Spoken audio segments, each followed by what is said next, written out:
portuguesa. Vamos fazer a correção da atividade anterior, que foi passada na plataforma de vocês, tá? Eu pedi o exercício 1 e o exercício 2. Pega o caderno de vocês para conferência, tá? Na questão 1, foi sobre voz ativa, voz passiva e voz reflexiva. Na questão 1, eu pedi para falar sobre o sujeito, se ele é agente, paciente ou agente-paciente ao mesmo tempo. Número 1, sublinhe o sujeito e indique se é agente-paciente ou agente-paciente ao mesmo tempo. Letra A. Aquele prédio foi construído recentemente. Bem, o prédio foi construído ou ele construiu? Ele sofreu a ação de ser construído ou ele praticou a ação de construir? Nessa oração, ele sofreu a ação de ser construído. Então, ele é um sujeito paciente. Aquele prédio foi construído. Sujeito paciente. Minhas amigas ficaram jogando vôlei à tarde, letra B. Quem é que jogava vôlei à tarde? Minhas amigas. Então, elas praticaram a ação de jogar o vôlei. Então, é o sujeito agente. Na letra C, os primos se abraçaram após um longo período distantes. Os primos se abraçaram, ou seja, praticaram a ação mutuamente. Então, ele é agente e paciente ao mesmo tempo. Os pacientes do ambulatório estavam esperando no corredor. Os pacientes estavam esperando, eles praticaram a ação de esperar. Sujeito, agente. E na letra E, da número 1, o planejamento foi elaborado pelos executivos daquela empresa. Então, os executivos elaboraram o planejamento, não foi o planejamento que elaborou. Então, o planejamento foi elaborado, o sujeito paciente, sofreu a ação de ser elaborado. No número 2, indica a voz em que se encontram os verbos e as locuções verbais a seguir. Vamos lá. Voz ativa, voz passiva ou voz reflexiva? Isso que eu quero saber. Na letra A, muitos testes foram feitos antes da liberação dos medicamentos. Os testes foram feitos, eles sofreram a ação de serem feitos. Então, é uma voz passiva.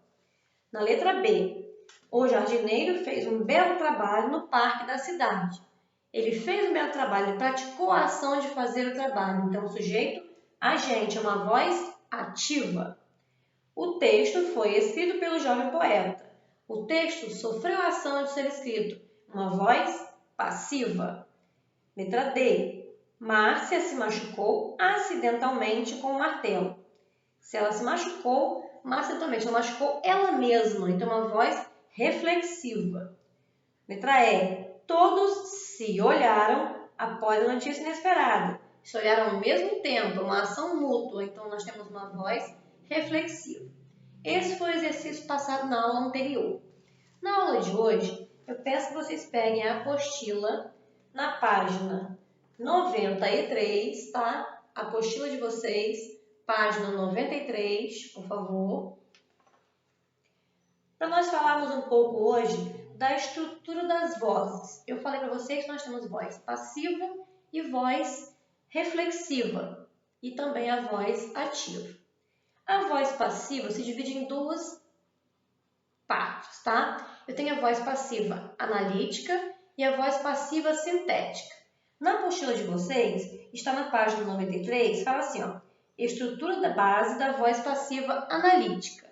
Qual é a estrutura da voz passiva analítica? Eu tenho um sujeito, paciente, voz passiva, tenho um verbo auxiliar e um verbo principal no particípio, tá? E tenho um agente da passiva. Essa é a estrutura da voz passiva analítica. Sujeito, verbo auxiliar, verbo principal no particípio e agente da passiva. O que é isso em prática mesmo? Quando eu falo assim, ó, o nadador inglês foi vencido por César Cielo.